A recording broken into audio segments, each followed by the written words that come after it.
안녕하세요, 구독자 여러분. 구독과 좋아요는 채널 운영에 큰 힘이 됩니다. 안녕하세요. 저는 30년 넘게 교직 생활을 하다 정년퇴직 후 고향인 경북 문경으로 귀농한 62세 여성입니다. 오랜 꿈이었던 농사를 혼자 하자니 조금 외롭긴 하지만 만족스러운 삶을 살고 있죠. 교직 생활하면서 영어를 가르쳤던 터라 주말이 되면 마을 어르신들께 소소하게 영어 가르쳐드리는 봉사활동도 하고 있어요. 농사를 지으며 허리춤에 이동식 라디오로 여러 사연을 듣는 게 유일한 낙이랍니다.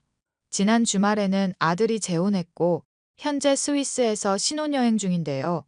60년 넘게 인생을 살면서 제일 기가 막히고 어이없었던 사람에 대한 이야기를 하려고 해요. 저희 가족이 다시는 떠올리기 싫은 사람이기도 해서 누군가에게 이야기를 한다는 건 누워서 침 뱉기지만 제 사연이 많은 공감이 될 것 같아서 이참에 용기 내서 사연을 보내봅니다. 저는 대학 시절 같은 과 동기생이었던 남편과 일찌감치 연애를 시작했어요. 같이 임용고시를 보고 오랜 세월 교직 생활에 몸을 담그며 서로에 대한 사랑과 믿음으로 매일을 살았죠.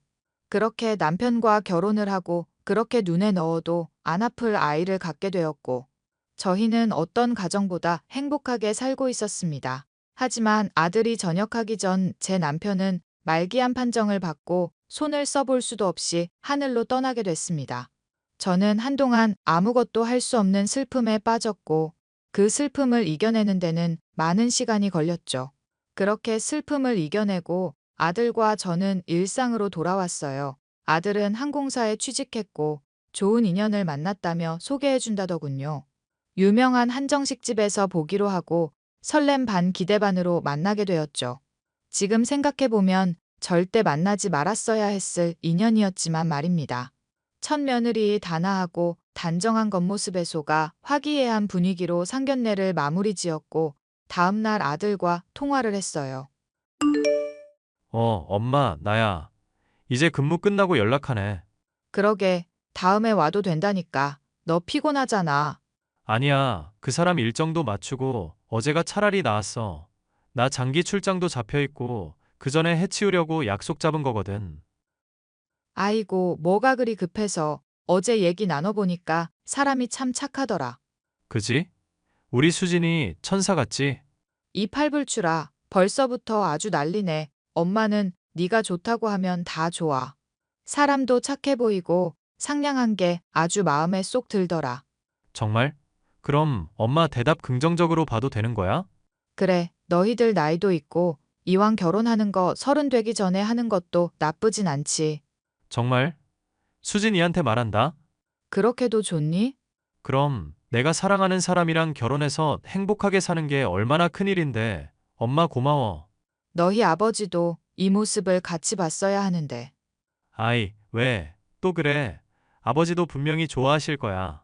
그럼 너희 아버지처럼 순한 사람도 없었는데 아무튼 수진이한테 이야기 잘해주고 그쪽 집이랑도 이야기해서 적당한 날에 날 잡아.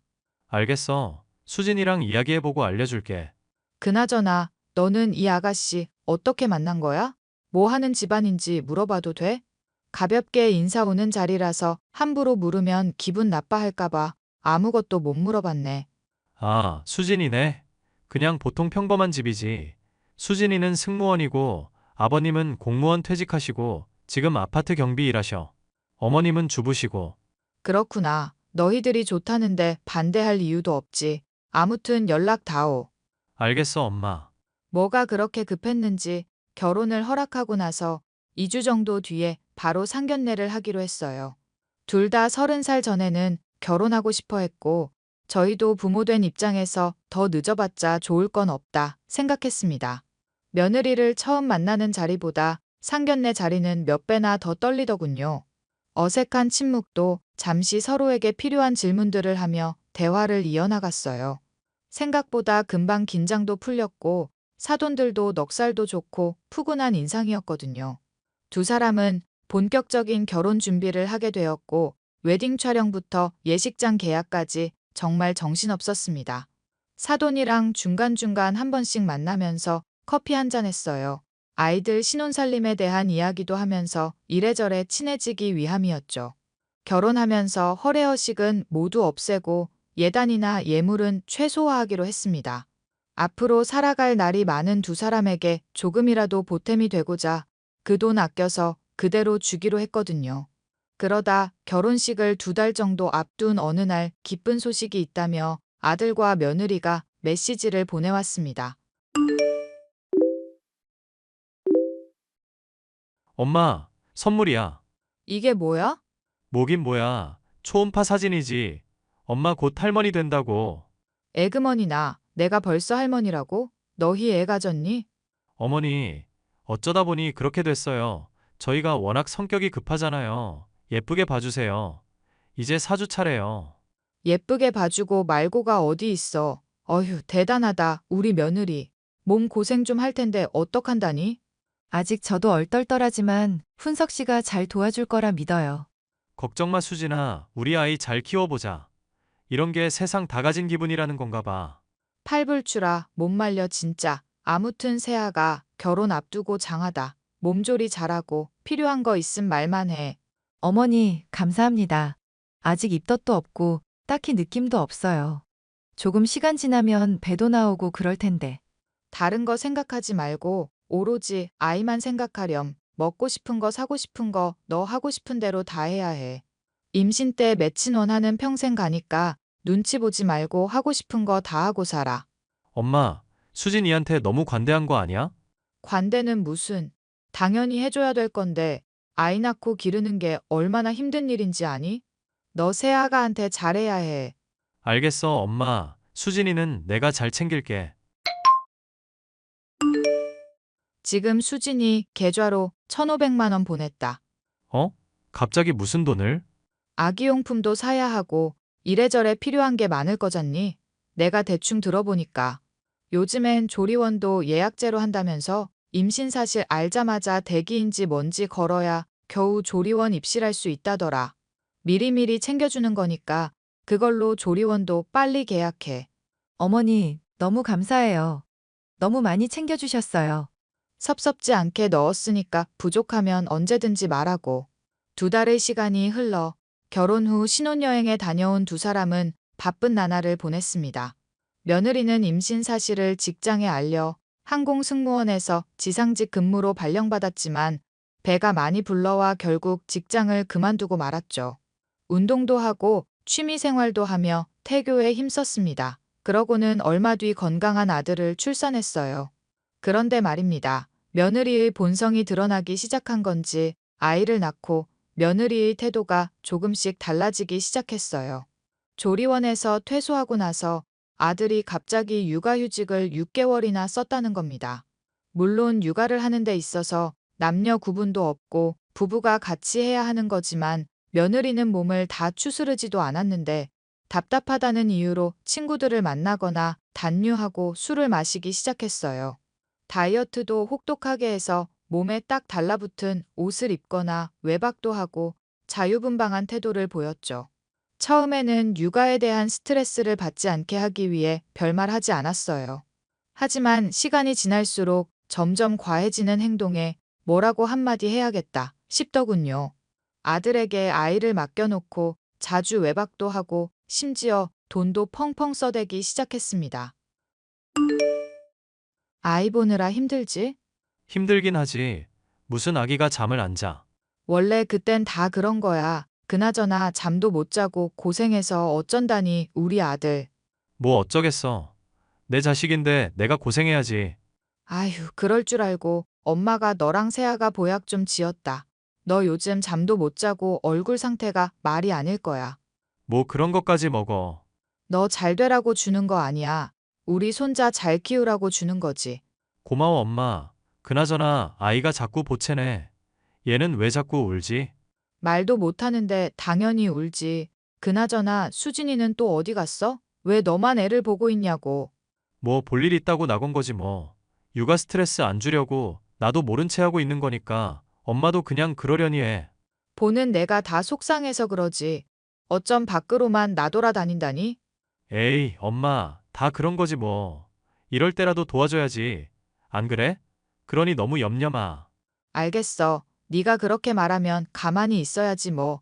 이따가 저녁에 넘어갈 테니까 너도 맛있는 것 좀 사 먹고 그래. 엄마가 아기 좀 봐줄 테니까. 아들은 괜찮다고 하지만 제 속이 다 타들어가겠더라고요. 저도 아들을 키워본 입장이라 육아가 얼마나 고된지 알아서 아들이 가엾어 보였습니다. 그래서 참으라는 아들의 말을 무시하고 며느리에게 연락했어요. 얘, 너 어디니? 어머니, 저 친구들 만나고 있어요. 왜 그러세요? 무슨 일 있으세요? 아니, 너는 도대체 아이 엄마라는 사람이 허구한 날 외박에 술에 뭐 하는 짓이니? 네? 이게 뭐 어때서요? 그이랑 합의 보고 아이 맡기고 나오는데 문제될 게 있나요? 그이가 아이 보고 있잖아요. 그래도 그렇지. 같이 돌봐야지. 너는 맨날 외박에 술에. 이게 이해가 가는 행동이니? 어머니, 혹시 꼰대짓 하려고 하시는 거 아니죠? 제가 일부러 밖에 나오는 줄 아세요? 아이 가지고 호르몬도 왔다 갔다 하고 제 의지와는 다르게 기분도 오락가락해. 집에 있으면 우울증 걸릴 것 같은데 이렇게라도 해야지. 어쩌겠어요? 너 말이면 다인 줄 아니? 내가 꼰대처럼 보일진 모르겠는데 네가 낳은 아이야. 그럼 정성을 보여야지. 왜 훈석이한테만 짐을 지게 하니? 아, 어머니 그만 좀 하세요. 지나치게 간섭하시는 것도 스트레스 불러오거든요. 뭐라고? 그만 좀 하시라고요. 그이랑 이야기하고 나오는 건데 왜 어머니가 뭐라고 하세요? 제가 나중에 연락드릴게요. 지금 친구들이랑 있는데 흥 깨져요. 그런 줄 알고 있을게요. 뭐? 예, 세아가. 며느리는 일방적으로 저와의 대화를 차단했고 속에서 열불이 났지만 정말 스트레스 받으면 어쩌나 하고 가만히 있을 수밖에 없었어요. 시간이 흘러 아이가 돌을 앞둔 어느 날 사건이 터지고 말았습니다. 아들이 복직을 앞두고 있었는데 불가피하게 육아휴직을 한 달 정도 더 연장해야 하는 상황이 와서 회사에 갈 일이 있었어요. 아이를 며느리에게 맡겼는데 낮에 아이를 재우고 친구들이랑 술 약속이 있다며 아이를 두고 나간 거 있죠? 저도 시장에서 장을 보고 있는데 평소 왕래를 자주 하던 옆집 아주머니가 연락을 해온 겁니다. 아이가 자지러지게 우는데 그칠 줄을 모른다며 집에 아무도 없는 것 같다며 빨리 와보라고 하더군요. 저는 이게 무슨 일인가 싶어 장 보던 거 그대로 던져두고 황급히 아들네 집으로 갔습니다. 세상에, 아이가 열이 불덩이에 온몸을 덜덜 떨고 있었는데 이대로 두면 큰일 날 것 같더라고요. 아이를 급하게 들쳐안고 근처 응급실로 달려가서 치료받았습니다. 급성폐렴에 갑작스러운 열경련이 온 거였고 며칠 입원해야 한다는 소리에 계속해서 아들과 며느리에게 연락을 했죠. 그러고는 한참 뒤 저녁 늦게 아들에게 연락이 왔는데 휴대폰이 고장나 이제 겨우 고쳤다며 무슨 일이냐길래 자초지종을 설명했습니다. 그리고 며느리는 여전히 연락 두절이었고요. 급한 대로 아들이 병원에 입원짐을 싸서 왔습니다. 아침이 되어서야 며느리가 연락이 닿았는데 전화를 받았더니 술 취한 목소리더라고요. 얘, 세아가, 내가 얼마나 전화를 했는데 왜 이렇게 연락이 안 되는 거니? 왜 연락하셨는데요? 저 친구들 만나러 나왔었죠.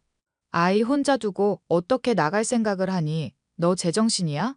아, 그이가 6시면 온다고 해서 아이 낮잠 자고 일어나면 그 시간이니까 다 준비해 놓고 간 거죠. 뭐가 잘못됐어요? 잘못돼도 한참 잘못됐지.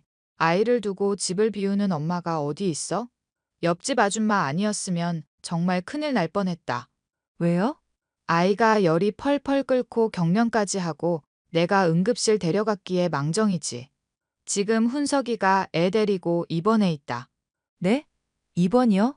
아무렇지도 않았는데? 아무렇지 않긴. 애가 급성폐렴에 열이 그렇게 있는데. 어휴, 내가 그때만 생각하면.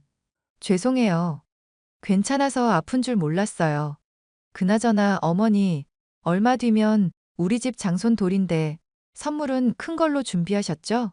아, 그러고 보니 벌써 시간이 그렇게 지났네. 돌잔치는 할 거니? 그럼요, 해야죠. 근데 코로나 때문에 아직은 고민 중이고요. 어머니 선물은 뭐 주실 거예요? 글쎄다. 보통은 금반지나 목걸이 해주던데 따로 원하는 게 있니?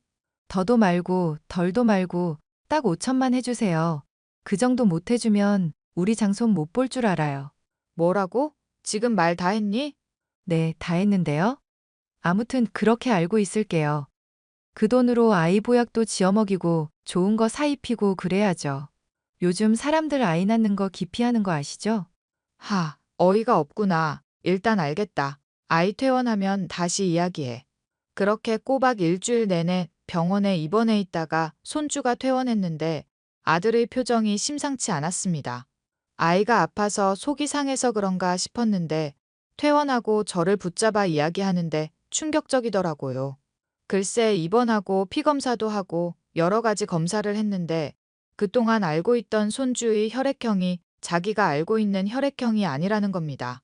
뭐 잘못 알고 있을 수 있으니까 재차 확인해 본 거냐 했는데 이게 무슨 의미인지 모르냐며 갑자기 눈물을 흘리는 거예요. 알고 보니 아들이랑 며느리의 혈액형은 둘 다 AB형인데 아이의 혈액형은 O형이었던 겁니다. 둘 사이에서 절대 나올 수 없는 혈액형이었던 거죠. 그래선 안 되지만 며느리가 자주 외박하고 술도 마시고 처음과 다른 행동에 의구심이 들더군요.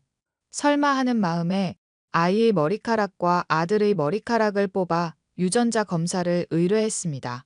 그러던 와중에 옆집 여자한테 연락이 왔는데 기막힌 이야기도 들었어요.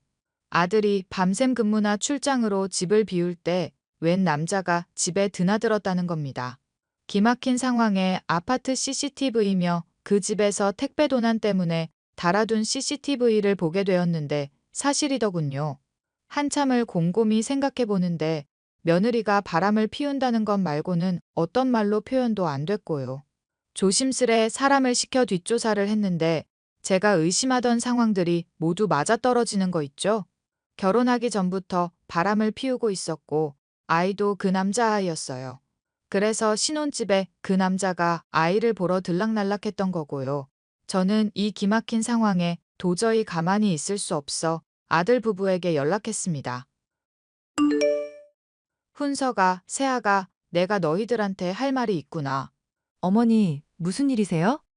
아, 지난번에 돌 선물 주시려고요? 정말로 주실 거예요? 선물 같은 소리 하네. 내가 왜 그 돈을 너한테 주니? 어머, 그 말 후회 안 하시겠어요? 우리 장손 안 보여드릴 건데. 안 봐, 이 정신 나간 년아. 뭐라고요? 지금 저한테 욕하셨어요? 여보, 어머니 왜 이러셔? 당신 사실대로 말하면 지금이라도 용서해 줄게. 대신 이혼은 해야 할 거야. 갑자기 무슨 소리야? 내가 이혼을 왜 해? 그리고 무슨 사실을 말하라는 건데? 너 이럴까봐 내가 증거 가져왔다. 아, 저 사람 제 친구예요, 어머니. 집에 아이 보러 왔다가 선물도 주고 가고, 이웃도 아는 사람인데요. 거짓말하지 마. 아이 혈액형이 우리 사이에서는 나올 수 없는 거던데.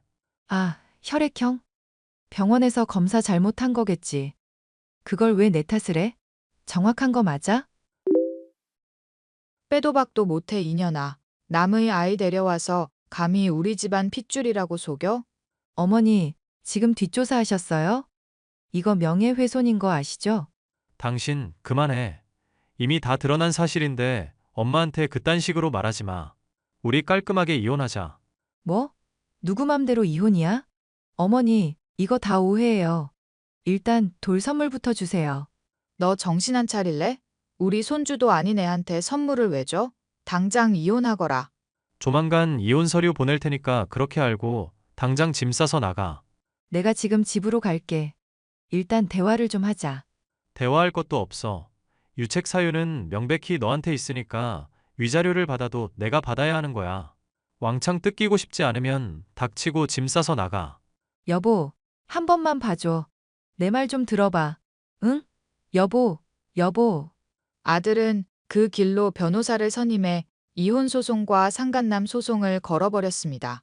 사돈들에게도 이와 같은 사실을 모두 전했고 자신들이 자식을 잘못 키웠다며 저희에게 사과를 하더군요. 아들은 큰 충격에도 불구하고 며느리에게 위자료로 5천만 원을 받아냈고 상간남한테도 1,500만 원의 보상금을 받았습니다. 끝까지 자신은 억울하다던 며느리는 사돈들에게 붙잡혀 친정으로 돌아갔고 손주였던 그 아이는 상가님이 데리고 갔어요. 끈질기게 저희한테 연락을 해왔지만 사돈어른이 다시는 연락하는 일 없을 거라며 평생 속죄하며 살겠다고 하고는 그 뒤로는 찾아오지도 연락을 하지도 않더라고요. 아들은 마음의 상처를 입은 상태로 회사에 복직했고 한동안 술만 마시며 힘들어했습니다. 시간이 약이라고 점차 스스로를 다독이던 아들은 마음을 추스르고 오겠다며 해외로 장기 연수를 떠났어요. 3년이라는 시간이 흘렀고 비슷한 상처를 가진 인연을 만나 얼마 전에 재혼했답니다. 저는 정년퇴직해서 고향인 문경으로 귀농해서 농사를 짓고 살고 있고요. 정말 파란만장했던 일이 아닐까 싶은데요. 살면서 이런 일 겪는 것도 복이라고 해야 할지 경험이라고 해야 할지 의문이네요. 그래도 1년 가까이 끼고 살았던 아이라 가끔 생각은 나지만 괘씸한 며느리를 생각하면 그 아이마저도 미워지네요. 앞으로는 저나 아들이 행복하기만을 바라며 살 거예요. 그 아이도 좋은 환경에서 행복하게 자라나길 기도해 줄 겁니다. 한때 정을 나누었던 작고 소중했던 녀석이 자라면서 상처받지 않길 바랄 뿐이에요. 제 사연은 여기까지고요. 많은 공감이 되셨다면 응원의 댓글 부탁드립니다.